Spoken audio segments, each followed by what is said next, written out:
Bonjour à tous, c'est Alexandre. Donc aujourd'hui, on va voir ensemble les différents poids, les différents fardeaux qu'on peut avoir sur nous et qui peuvent ralentir notre développement personnel et nous faire créer des énergies qui sont négatives pour nous-mêmes, pour les autres. Donc naturellement, des personnes intuitives vont fuir ce genre de personnes, les personnes qui produisent ce genre de mauvaise énergie. Alors, toujours dans la continuité du développement personnel et des conseils qu'on peut vous donner par rapport à ça, donc on va développer aujourd'hui ce que sont ces fameux poids qui nous limitent. Et ce sont des traits de caractère qui nous ramènent vers des vibrations très basses et qui nous limitent du coup dans notre évolution et qui nous coupent de notre lumière. Alors c'est ce qu'on appelle communément des défauts. Maintenant, voilà, pour éviter tout jugement, parce qu'en fait, il faut bien comprendre qu'on est tous sur un chemin d'évolution, même si ça doit prendre plusieurs vies. Donc il n'y a pas de jugement à avoir par rapport à ça, on est tous différents, on a tous des traits de caractère, et on a tous des points d'évolution quelque part. Donc si vous vous sentez en décalage avec une personne qui serait susceptible d'avoir ces défauts, eh bien il vaudra mieux éviter son contact ou sinon être dans la tolérance et l'accepter comme elle est pour pouvoir continuer à vivre ensemble. Si vous êtes certain d'avoir passé le cap, de ne plus être dans ce genre de problématique, eh bien ce que vous pouvez éventuellement faire, c'est juste montrer l'exemple, montrer que vous êtes à l'opposé de cette personne-là, sans forcément lui en parler ou de pointer du doigt ces points qu'elle devra elle-même évoluer. Et donc, eh bien après, on n'est pas forcément obligé de tous se côtoyer. On peut aussi garder un petit peu des distances avec certaines personnes qui ne nous ressemblent pas. Donc comprenez que c'est comme si un adulte jugeait un enfant. Au niveau de l'âme, on a des âmes qui sont plus ou moins vieilles, plus ou moins évoluées. Et donc, si vous êtes une âme évoluée, évitez de juger des âmes qui ne le sont pas, tout simplement parce que il faut leur laisser le temps de cheminer. Elles sont peut-être sur un chemin d'évolution depuis moins longtemps que vous. Donc essayez d'avoir un regard neutre par rapport à son évolution et essayez plutôt d'avoir de la compassion et de l'aider au travers de l'exemple que vous rayonnez.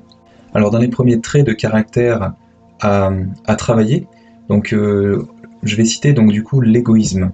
Alors l'égoïsme, c'est un trait de caractère qu'on va souvent voir dans les premiers cycles d'incarnation. Parce qu'en fait, les personnes ne comprennent pas encore que c'est l'autre qui va le faire évoluer. Donc une fois qu'il aurait compris ça, il va s'ouvrir aux autres, va commencer à s'ouvrir en tout cas à l'amour, et il va pouvoir expérimenter avec l'autre les différentes formes d'amour.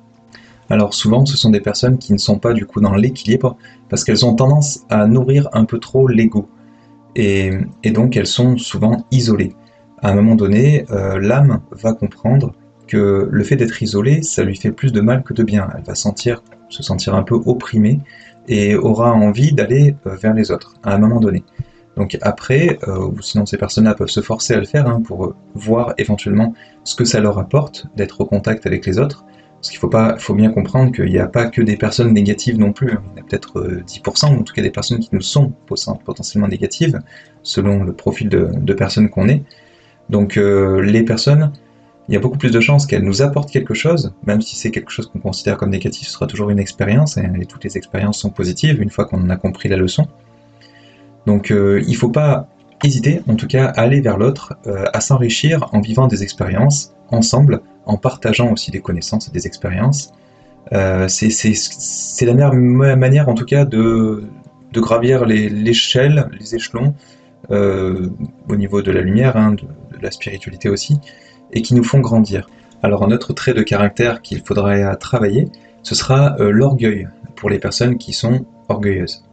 Donc ça, c'est souvent, ou quasiment tout le temps, un trait de caractère qui apparaît lorsqu'on souhaite se nourrir de la reconnaissance de l'autre. Alors souvent, cette problématique se situe dans notre enfance, quand on est touché par ceci, et c'est souvent qu'on n'a pas été reconnu à notre juste valeur, ou en tout cas on n'a pas eu des parents qui s'occupaient de nous, qui nous ont laissé un petit peu de côté. Donc ces personnes-là essayent de déformer un peu la réalité, de créer un peu des illusions pour essayer de se faire mousser quelque part, pour se mettre le plus possible en avant, pour essayer de créer une fausse lumière et essayer d'attirer à elles des personnes qui sont alors souvent dans les premiers cycles d'incarnation, parce que les autres elles commencent à être intuitives et donc elles fuient ce genre de personnes. mais ce sont des personnes qui eh bien, vont essayer de manipuler les gens, essayer d'avoir une certaine forme de pouvoir pour ramener les autres à leur ramener leur énergie au travers de leur reconnaissance et du fait qu'elle soit derrière elle quelque part, hein, comme si c'était un leader. Mais très souvent, en fait, le fait d'être orgueilleux, on a tendance aussi à rejeter à un moment donné les personnes qui nous suivent parce qu'on les considère comme faibles et donc on essaye à la fois on est dans un jeu où on essaie d'être avec des forts quelque part, et les forts, on essaye nous-mêmes de les écraser. Donc ce sont des personnes, au travers de leurs expériences, qui vont comprendre petit à petit eh bien, qu'elles ne sont pas du tout sur le bon chemin, et des fois c'est au travers de la souffrance qu'elles le comprennent, hein, mais si un orgueilleux ne se rend pas compte de son erreur, petit à petit il va se retrouver seul. Donc après, quelques clés hein, pour aider ceux qui sont dans l'orgueil. Alors essayez de vous poser des questions, de vous poser un petit moment, et posez-vous la question, quelle est l'origine déjà de ce qui qu'est-ce qui vous amène à être orgueilleux? Est-ce que c'est dans votre enfance, vous avez eu un manque de reconnaissance? Est-ce que c'est dans votre boulot? Pourquoi est-ce que vous cherchez à vous nourrir des énergies des autres? Après, posez-vous, enfin, il n'y a pas forcément que se poser une question, c'est aussi une affirmation. Vous n'avez pas forcément à plaire aux autres ou à prouver quoi que ce soit. Chacun est comme il est, il n'y a pas de jugement par rapport à ça, ou ceux qui vous jugent, ben, vous pouvez les laisser de côté. Euh, Comprenez bien qu'au niveau spirituel, en fait, vous n'êtes pas jugé et que vous êtes très bien comme vous êtes. On est tous sur un chemin d'évolution. Il n'y a pas besoin d'être un champion quelque part, hein. N'importe qui a une légitimité pour vivre, pour faire ce qu'il a à faire. Il n'y a pas forcément besoin d'être le meilleur. Donc il y avait aussi un enseignement hein, qui nous a été donné, qui était que les premiers seront les derniers, donc c'était Jésus qui disait ça. Comprenez bien que ceux qui sont modestes, ou qui ont une vie modeste, souvent c'est ceux qui sont le mieux reconnus par les mondes spirituels. Parce que c'est eux qui sont sur un chemin qui est peut-être un peu plus droit, les autres ont des expériences à en comprendre, et ils vont sûrement trébucher. Donc pour l'évolution spirituelle, en tout cas, il faut se libérer justement de ce trait de caractère. Alors l'orgueil a souvent tendance à alimenter l'ego. Donc c'est aussi pour ça que l'un va avec l'autre, donc bien travailler aussi l'orgueil. Donc, et souvent, voilà, ça nous coupe de notre cœur, de notre évolution spirituelle. Donc il est important de travailler un petit peu donc l'énergie inverse, donc l'humilité. Donc vous pouvez le faire par exemple avec un peu d'autodérision. Donc de temps en temps, essayez de faire rigoler les autres, hein, peut-être avec un peu d'autodérision. Et vous allez voir que, sans forcément essayer de vous mettre tout le temps en avant, avec l'autodérision, avec un petit touche d'humour, etc., ça va faire prendre conscience aux autres que vous êtes sur un chemin justement pour sortir de l'orgueil, ou que vous n'êtes pas si orgueilleux que ça. Et vous allez voir qu'il va y avoir des sourires qui vont se dessiner chez les gens en face de vous, et que justement ils vont avoir de l'estime pour vous, contrairement à ce que vous pensez en étant orgueilleux et en voulant tout le temps vous attribuer tous les mérites. Le fait d'avoir des failles, de ne pas être parfait, ça montre aussi quelque part que vous êtes humain. Et donc les personnes qui sont autour de vous vont vous apprécier pour ça, parce que ça montre quelque part que vous êtes comme eux. Et donc qui se ressemblent s'assemblent, les personnes vont vous aimer en fait pour vos défauts. Alors bien sûr, il ne faut pas que ce soit dans l'excès, mais le fait d'être orgueilleux, ce n'est quelque part de ne pas accepter ses propres limites et ses propres défauts. Donc le fait de faire un travail justement dans ce sens-là, d'être dans l'autodérision, d'être dans l'humilité, eh bien ça va justement vous attirer les autres vers vous plus que ce que vous pensez. Alors ensuite, un autre trait de caractère aussi à travailler, c'est la jalousie. Donc les personnes qui sont dans la jalousie, souvent émanent des mauvaises énergies à l'encontre des personnes eh bien, qu'elles envient. Et malheureusement, c'est très souvent pas à juste titre. Souvent, elles vous ont envié une situation professionnelle, de l'argent, enfin des biens physiques, alors qu'on n'est pas forcément sur Terre pour ça, même si c'est toujours voilà, du confort. Hein. Je dis pas qu'il faut non plus tout rejeter, mais il faut aussi trouver voilà, un juste milieu. Alors souvent, ceux qui sont dans la jalousie, c'est ceux qui ne travaillent pas assez la gratitude. Le fait de remercier et d'être heureux de ce qu'on a, et de vivre en fait, et de rechercher les petits bonheurs au quotidien, de vraiment vivre l'instant présent quelque part, eh bien ça va nous permettre de sortir justement de cette jalousie. Donc il est important de travailler ce trait de caractère et d'être heureux pour les autres, de travailler un petit peu justement ça.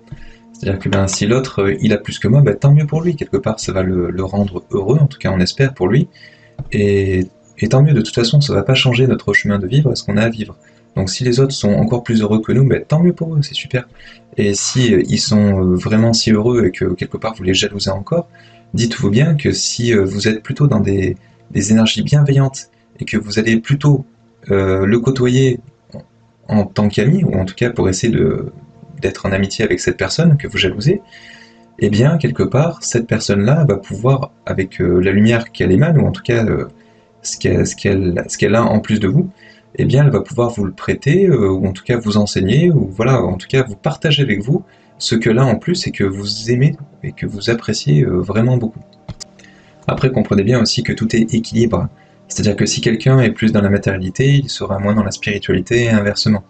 Donc si quelqu'un vous la jalousez pour son côté spirituel, ben, vous êtes sûrement plus dans la matérialité que lui, et ça vous empêche pas de devenir plus spirituel, justement en travaillant sur vous-même. Et inversement, ben, si la personne est plus dans la matérialité, ben, c'est peut-être justement que vous avez autre chose à travailler, vous, sur votre chemin de vie.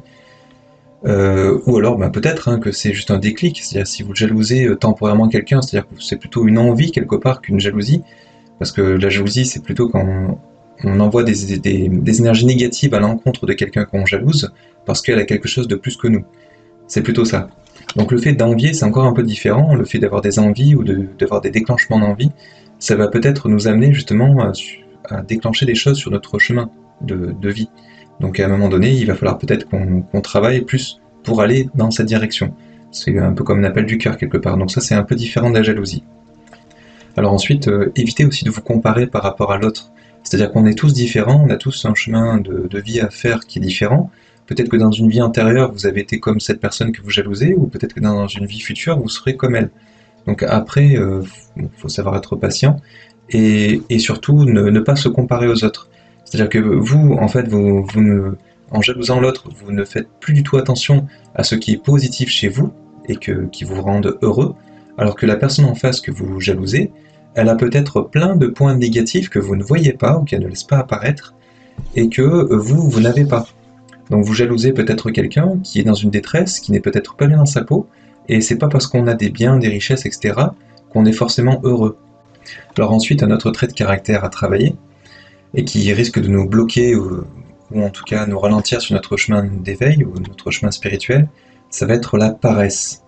Alors la paresse, c'est souvent un trait de caractère qui peut apparaître dans les premiers cycles d'incarnation aussi, où en fait l'être utilise son libre arbitre pour ne plus évoluer ni sur le plan matériel ni sur le plan spirituel. En fait, c'est des personnes qui ont envie de stagner et ils n'ont pas envie de faire des efforts pour aller au-delà. Donc quelque part, il n'y a pas de jugement par rapport à ça. Si des êtres veulent être dans la paresse, pourquoi pas. Après, comprenez bien quelque chose. Alors si vous êtes impacté par ça, ou sinon c'est des choses que vous pourrez aussi expliquer à des personnes qui sont touchées par justement ce trait de caractère. En fait, on vient s'incarner sur Terre, c'est pour évoluer. Donc faut bien comprendre que tout n'est pas rose ici sur Terre, qu'il y a, comparé à d'autres plans, on va dire, où on est avant de s'incarner et après une incarnation, c'est loin d'être rose ici. C'est compliqué, c'est dur, il y a des souffrances, etc. Donc si vous venez ici pour évoluer sur un plan qui est difficile, pour finalement vouloir stagner une fois que vous êtes incarné, vous vous infligez beaucoup de souffrances inutiles. Il faut bien le comprendre. Donc quitte à être dans la paresse et à vouloir stagner, autant stagner sur des plans qui sont ce qu'on appelle le paradis, quelque part, sur des plans qui sont plus hauts et plus lumineux. Donc essayez de comprendre que vous vous affligez quelque part des souffrances inutiles et qu'à un moment donné, eh bien, c'est pour ça qu'on est là et que vous avez des guides, que vous avez voilà, tout un staff autour de vous qui sont là justement pour vous aider, pour vous protéger, pour vous permettre de progresser, parce que justement, on est là pour ça. Alors souvent, il y a un déclic qui se passe dans la vie de ces personnes qui sont justement dans cette stagnation, qui vont les pousser tôt ou tard à se dépasser. Donc c'est souvent les épreuves de la vie qui s'en chargent. Et sinon, il y a toujours un déclic qui arrivent tôt ou tard. Alors ça peut être aussi parce que ces êtres, ils en ont marre tout simplement de stagner, d'être tout le temps dans la même situation. À un moment donné, ils ont envie de changer, de bouger, parce que ils sont dans un certain mal-être et dans une certaine souffrance. Donc c'est là où justement il y aura un déclic qui va leur permettre d'avancer et d'évoluer. Alors si vous avez du mal à sortir de la paresse, vous pouvez également essayer de travailler un petit peu votre appel du cœur, votre amour inconditionnel. Et donc ça peut se faire notamment si par exemple vous avez un animal, vous avez des enfants. Vous pouvez également parrainer des enfants dans des pays pauvres aussi, hein, ça peut se faire par internet notamment.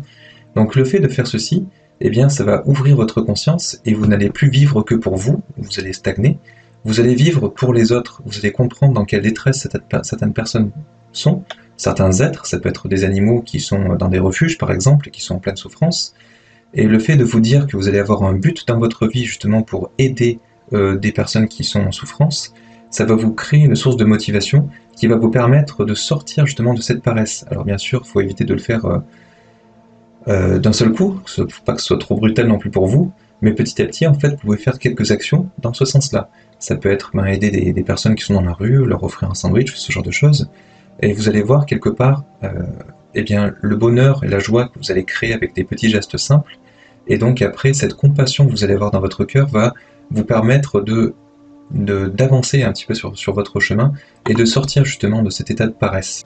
Alors certaines personnes aussi se trouvent bloquées. Alors c'est pas tout à fait de la paresse, mais ça peut y ressembler. C'est quand les personnes ne souhaitent plus avancer sur leur chemin parce qu'en fait elles attendent d'être parfaites, ou en tout cas d'être parfaitement légitimes pour faire quelque chose pour le faire.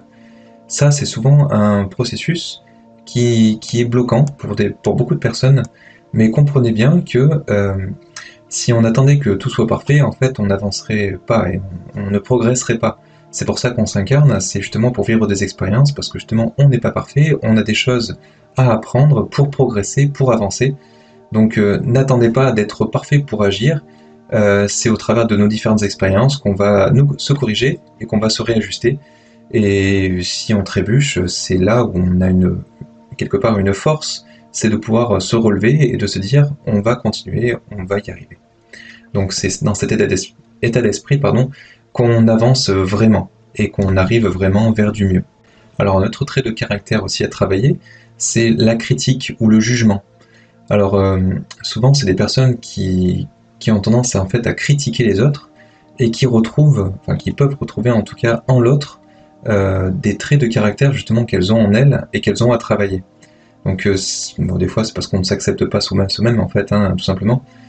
Donc comprenez bien que l'autre est souvent notre miroir et que justement il nous fait refléter certaines choses qu'on a à travailler nous-mêmes. Donc avant de critiquer l'autre, essayez de voir chez vous si justement ce n'est pas un trait de caractère que vous avez à travailler. Donc si c'est pas le cas, tant mieux, quelque part.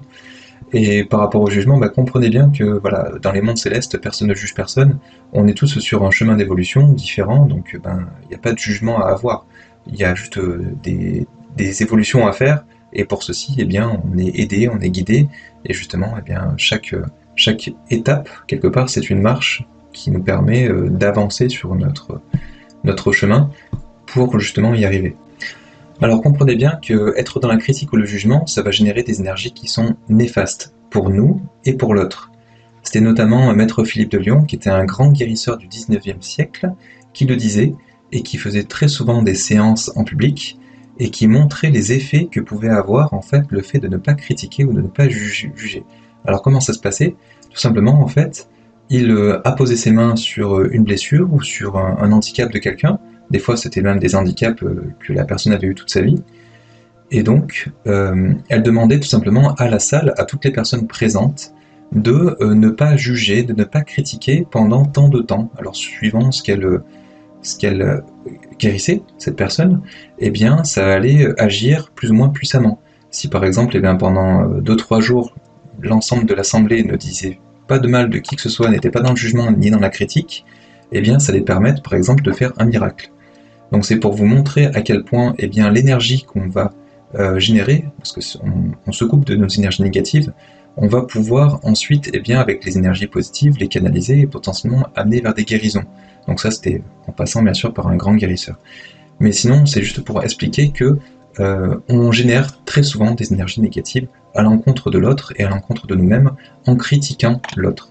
Donc il vaut mieux pardonner celui qui nous a offensés et aller vers la tolérance du coup pour le mieux vivre ensemble pour les personnes justement qui ont encore du travail à faire et que vous auriez tendance à critiquer.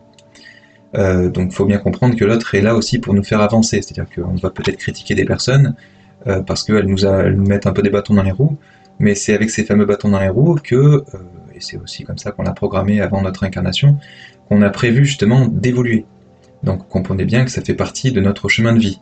Si on rencontre des personnes qui nous mettent des bâtons dans les roues, donc pardonnez-leur, comprenez l'expérience qu'il y a derrière et soyez dans la tolérance. Donc c'était aussi Maître Philippe de Lyon qui expliquait au travers de ses enseignements que le fait de ne pas être dans le jugement, d'être dans la bienveillance, d'être dans la tolérance, eh bien c'est comme ça qu'on va devenir de plus en plus intuitif, qu'on va pouvoir recevoir des messages de ses guides, qu'on va pouvoir être entendu au niveau de nos prières. Alors un autre point aussi à faire évoluer, c'est la culpabilité. Donc la culpabilité, c'est envers soi-même des choses qu'on ne sait pas pardonner. Alors ça vient souvent donc d'une action qu'on aurait dû faire, qu'on n'a pas fait, qu'on aurait pu mieux faire, ou alors qu'on n'a pas fait tout simplement, et qu'on aurait dû faire. Donc c'est un sentiment qui va impacter en fait l'image qu'on a de nous-mêmes, et donc ça nous fait perdre aussi notre confiance en nous-mêmes. Donc c'est pour ça qu'il est important de chasser ce sentiment qui a tendance à peser sur nos vibrations. Alors pour vous aider par rapport à ça, comprenez qu'on a tous des expériences à vivre. On est sur Terre, justement, on est incarné, justement pour progresser. C'est aussi pour ça qu'on n'a pas de jugement par rapport à ça. Et donc, eh bien, il ne faut pas être dans la culpabilité, parce qu'on est peut-être coupable d'un point ou deux, mais c'est comme ça aussi qu'on fait travailler le pardon à l'autre. Donc en fait, tout est enchevêtré, on fait travailler les autres nous font travailler. Et donc si on n'est pas parfait, c'est normal. Si vous comprenez que vous avez fait une erreur quelque part, ben, tant mieux. C'est que vous avez appris de votre expérience. Donc après, ben, remettez ça au passé. Le passé, c'est ce qui nous a permis de progresser, d'en arriver là où on en est, comme tout le monde, comme tout un chacun. S'il y a des êtres qui se sentent parfaits, c'est qu'ils sont passés par tout un cycle d'incarnation où ils ont fait tout un tas d'erreurs eux aussi. Donc comprenez que voilà, on est comme tout le monde et les autres vont passer aussi par là. Hein, donc c'est quelque part quelque chose de normal. Donc il faut apprendre à se pardonner, à pardonner aux autres, ben, voilà, parce qu'eux aussi font des erreurs. Et ce qui nous est surtout demandé, c'est de rebondir, de se pardonner, de se relever, et d'essayer à nouveau jusqu'à ce qu'on arrive à le faire correctement. Donc si vous avez appris de l'expérience, la prochaine fois, vous le ferez correctement. Donc pour vous libérer justement de ce sentiment, vous pouvez également essayer de visualiser la scène et de vous placer en tant que justement vous-même à l'époque où vous avez fait l'erreur, et demandez-vous pardon. Pardon à l'être que vous êtes maintenant. Donc pardon pour avoir fait telle action ou pour ne pas avoir fait telle action ou pour l'avoir mal fait. Donc un autre trait de caractère aussi sur lequel il faut travailler, c'est sur l'ego. Donc l'ego, c'est le personnage que nous incarnons, que nous vivons, nous sommes venus incarner notre personnage, hein, notre personne, donc au travers de notre corps, de notre mental, de notre astral, enfin de nos émotions. Et donc c'est en lien justement avec ce que je viens de dénoncer. Donc ça a tendance à écraser un petit peu notre ego, car il a trop de place, on va dire. Ça écrase notre être plus lumineux, ce qu'on est de plus lumineux justement. Et ça nous coupe de ce qu'on est de plus grand, de notre lumière. Donc c'est pour ça que souvent l'ego, il a besoin, pour exister, de reconnaissance, il nous place dans des illusions aussi, et il cherche le pouvoir et il a tendance aussi à chercher l'immortalité. Donc il fait partie de notre personnalité et il nous permet aussi d'expérimenter ce qu'on a expérimenté. Pour éviter d'être trop dans l'ego, donc il faut essayer d'incarner justement ce qu'on est de plus grand, ce qu'on est donc au travers de notre cœur, on a ce lien hein, avec notre âme. Donc il faut essayer d'aider les autres, d'aimer, de prier inconditionnellement, donc avec de tout notre cœur. Donc un autre trait de caractère à travailler, ça va être la colère. Donc la colère qui est un excès d'énergie, donc qui est néfaste et assez négatif, envers quelqu'un qui nous a rendu en colère. Donc pour les personnes qui sont colériques, vous avez sûrement un travail à faire sur vous-même, donc qui peut se faire au travers notamment de la méditation. Bon, avec la prière aussi, on arrive à se connecter avec des êtres qui sont très lumineux et donc qui vont potentiellement nous amener des énergies qui vont nous permettre de nous calmer, d'être un peu moins dans l'excès. Mais ça, c'est un travail à faire sur nous-mêmes, justement, pour être moins colérique. Donc pour ceci, si jamais vous avez quelque chose qui a tendance à vous rendre en colère, eh bien je vous conseille à un moment donné, quand ça vous arrive dessus, que vous sentez que vous êtes débordé par vos émotions, de vous isoler, ou en tout cas de faire le calme pendant 2 secondes, de se dire intérieurement, si c'est à cause de vous, je me pardonne, et de vous le dire avec le cœur, ou alors si c'est quelqu'un d'autre, de le dire, même si c'est pas vrai, ou que vous avez encore des choses à intégrer, hein, mais c'est de dire je te pardonne. Les autres nous font vivre des expériences et on se fait vivre des expériences aussi pour évoluer. On n'est pas non plus parfait, donc c'est quelque part normal. Donc essayez de vous canaliser et de vous demander comment est-ce que je pourrais faire sans m'emporter pour que le message que je souhaite faire passer soit passé au mieux. Donc vous allez voir que quand on fait passer des messages ou pour faire en sorte que les choses n'arrivent plus, bien sûr, hein, parce que c'est comme ça qu'on essaie de le faire passer sous l'état de la colère, qu'est-ce que je vais mettre en place justement pour que ça n'arrive pas à nouveau? Ou qu'est-ce que la personne en face doit comprendre pour que ce qui m'énerve en fait, hein, l'origine du problème, n'arrive pas à nouveau? Donc là, c'est toute une introspection que la personne en face va peut-être devoir se faire, donc il faut que vous ameniez le bon contexte, lui faire comprendre la problématique, et que la personne puisse être dans les bonnes réflexions pour justement qu'elle puisse progresser elle aussi, et qu'elle puisse éviter d'arriver dans ce que vous considérez comme une erreur, et qui vous met en colère. Donc vous pouvez également travailler la respiration. En fait, le fait de travailler votre respiration, vous pouvez travailler aussi dans le Qigong, dans le yoga, il y a différentes techniques pour travailler la respiration. Mais le fait, par exemple, de visualiser que vous allez inspirer des énergies lumineuses et expirer, donc vous allez faire ressortir toute votre colère, tout ce qui est négatif, qui va potentiellement vous faire du mal, à vous aussi. Donc ça va vous permettre de vous libérer. Après, vous pouvez aussi visualiser l'expérience qui vous rend en colère. Donc vous allez bien visualiser la scène, et vous allez voir après comme des flammes violettes, donc c'est la flamme violette de Maître Saint-Germain, qui vont justement brûler justement cette mauvaise expérience-là, et effacer de vous-même ces énergies qui alimentent, on va dire, le brasier et qui vous rendent en colère. Alors un autre trait de caractère aussi à travailler, ça va être l'impatience. Donc comprenez bien que souvent l'impatience vient de notre mental inférieur, ce qu'on appelle notre mental. Ça vient pas de notre âme. En fait, souvent, c'est notre mental inférieur qui va nous créer des illusions, nous projeter dans l'avenir sur des choses et nous montrer monts et merveilles, en fait, par rapport à quelque chose qui l'intéresserait, elle, d'expérimenter, ou en tout cas qui arrangerait notre mental, et peut-être qu'il y a peut-être notre ego aussi qui est derrière. Donc, et comprenez bien que justement, ce qui est projeté, c'est pas forcément la réalité. Ça se passera peut-être pas aussi bien, et souvent, ça donne naissance à des désillusions et à des déceptions. Donc comprenez bien que notre mental inférieur, souvent, il nous projette des illusions. Donc sortez un petit peu de ces illusions, comprenez bien que on va arriver sur l'objectif qu'on s'est fixé, donc il n'y a pas besoin d'être trop impatient, et ce sera peut-être pas aussi rose que ce qu'on le projette en tout cas.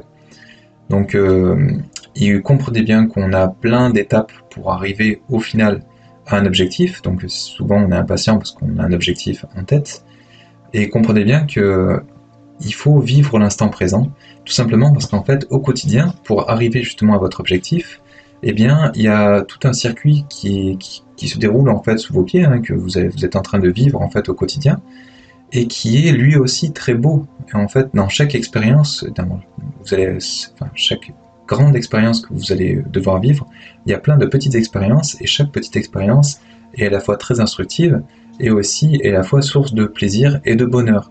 Donc essayez de visualiser et de travailler plus l'instant présent, et comprenez que chaque petite étape que vous êtes en train de mettre en place pour arriver à votre objectif, et pour lequel vous êtes sûrement impatient, eh bien vous allez pouvoir en profiter, on va dire, au quotidien et dans votre vie. Alors après, il y a aussi l'impatience d'événements qui sont vraiment extérieurs, où en fait on va être impatient, par exemple que le tournoi destination arrive, par exemple si on est vraiment fan de rugby. Là, il faut comprendre que vous avez au quotidien plein de petits bonheurs, il n'y a pas forcément besoin de chercher une grande source de plaisir, sachant qu'il y a plein d'autres petites sources de plaisir qui sont à votre portée. Donc, et il y en a peut-être même certaines que vous n'avez pas encore explorées, que vous pouvez peut-être explorer, et qui seront peut-être encore mieux. Si vous êtes par exemple fan de rugby, il y a peut-être d'autres sports que vous connaissez peut-être pas et qui vont peut-être encore plus vous plaire. Donc renseignez-vous et puis voyez si peut-être si vous cherchez les grands événements sportifs, je donne un exemple, hein, mais il y a peut-être voilà plein d'autres événements sportifs aussi de la même catégorie, hein, si vous aimez particulièrement le rugby, mais il y a peut-être d'autres matchs de rugby qui se passent dans votre commune ou qui se passent au niveau national, etc. Donc si vraiment c'est le sport que vous aimez, eh bien il y a plein d'autres événements, hein, plein de choses à vivre en attendant ce grand événement que vous attendez tant. Alors il y a également les jeux de pouvoir. Donc ça, c'est souvent dans les premiers cycles d'incarnation qu'on va incarner ça. Et ça va être justement le fait de vouloir prendre possession de l'autre, de son libre arbitre. Notamment, ça peut être en créant des illusions pour essayer de l'amener en fait en notre pouvoir. Donc comprenez bien que ça, c'est lorsqu'on a souvent tendance de reconnaissance, et c'est des choses qui sont assez négatives pour nous-mêmes et pour les autres. Donc ça, on va nous le faire comprendre aussi hein, au travers de différentes incarnations, et comprenez bien qu'il y a des lois du libre arbitre et du karma, donc le fait que vous alliez à l'encontre du libre arbitre des gens, en les mettant dans des illusions, on va vous faire comprendre que c'est pas forcément bien en vous mettant à la place de l'autre. Donc en vous mettant à la place de celui qui est dans l'illusion et qui est sous le joug du pouvoir de l'autre et qui en souffre du coup.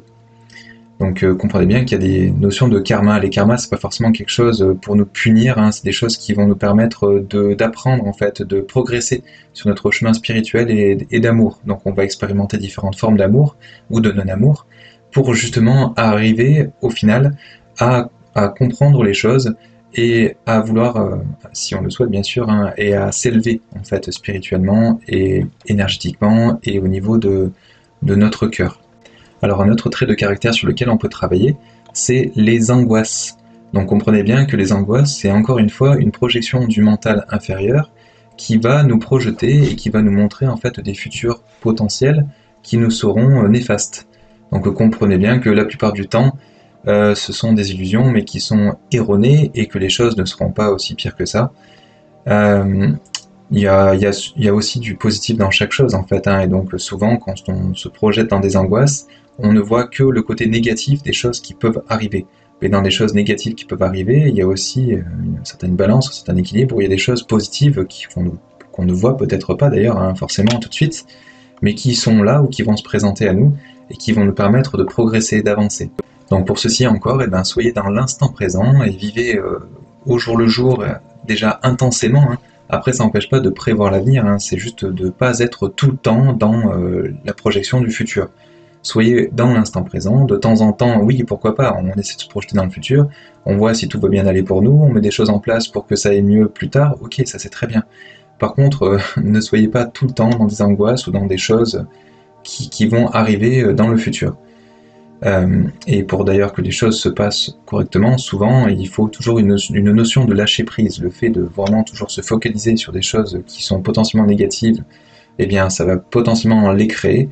Donc le fait de lâcher prise, de vivre dans l'instant présent, ça va vous créer, assez souvent en tout cas, un avenir serein. Alors après, si vous voyez effectivement que c'est la source de votre angoisse, qu'il y a un risque qui pèse sur vous, après, mettez les choses en place pour justement essayer de vous protéger de certaines choses qui peuvent arriver, et après, lâchez prise. Vous avez fait ce que vous avez pu. Après, il faut aussi savoir vivre l'instant présent, parce que si on est tout le temps dans des angoisses ou à vivre dans l'avenir, on ne vit plus. Donc ça sert plus à grand chose de vivre. Quelque part, on est tout le temps dans une détresse ou dans une anxiété où ça va pas bien. Donc essayez de vous poser, de vous calmer, donc au travers de la méditation, au travers du yoga, au travers de différentes choses, de se reconnecter à la nature, de se promener, pour essayer de vous libérer des mauvaises énergies, de vivre l'instant présent, et de retrouver une certaine source, une forme de bonheur dans l'instant présent, pour justement vous couper de cette source d'angoisse. Donc après, comprenez bien aussi que vous n'êtes pas seul, vous pouvez demander de l'aide autour de vous, donc au niveau des êtres incarnés, mais il y a aussi les êtres là-haut qui nous aident, donc nos guides, nos anges gardiens, etc., qui peuvent potentiellement nous aider si déjà si on souffre d'angoisse, pour essayer de nous mettre sur la voie justement pour sortir de ces angoisses, mais ça va être aussi au cas où il nous arrive quelque chose, de leur dire voilà, j'ai mis en place dans ma vie tout ce que j'ai pu pour éviter que ça arrive. Maintenant après je vous laisse me protéger de ce que j'ai pas pu mettre en place ou de ce qui ne m'est pas arrivé comme ça, de tout ce qui ne m'est pas venu pour me protéger de ça. Donc je compte sur vous maintenant pour me protéger de cette source qui me crée l'angoisse. Voilà. Donc apprenez à demander pour recevoir. Voilà, en tout cas, j'espère que je vous aurai donné quelques clés et que voilà, si vous pensez être impacté par un de ces traits de caractère, que vous allez pouvoir travailler sur vous-même. Donc voilà, on essaie d'aider en tout cas modestement tous ceux qui nous écoutent pour aller vers le mieux et aller sur un chemin spirituel qui vous sera bénéfique aussi, donc c'est ce qu'on appelle le développement personnel. Merci en tout cas de nous laisser un pouce bleu, ça nous permet d'être mieux connus et ça nous encourage à toujours aider les autres et vous aider vous aussi. Et merci de vous abonner pour être informé de nos prochaines vidéos. Merci et à bientôt. Au revoir.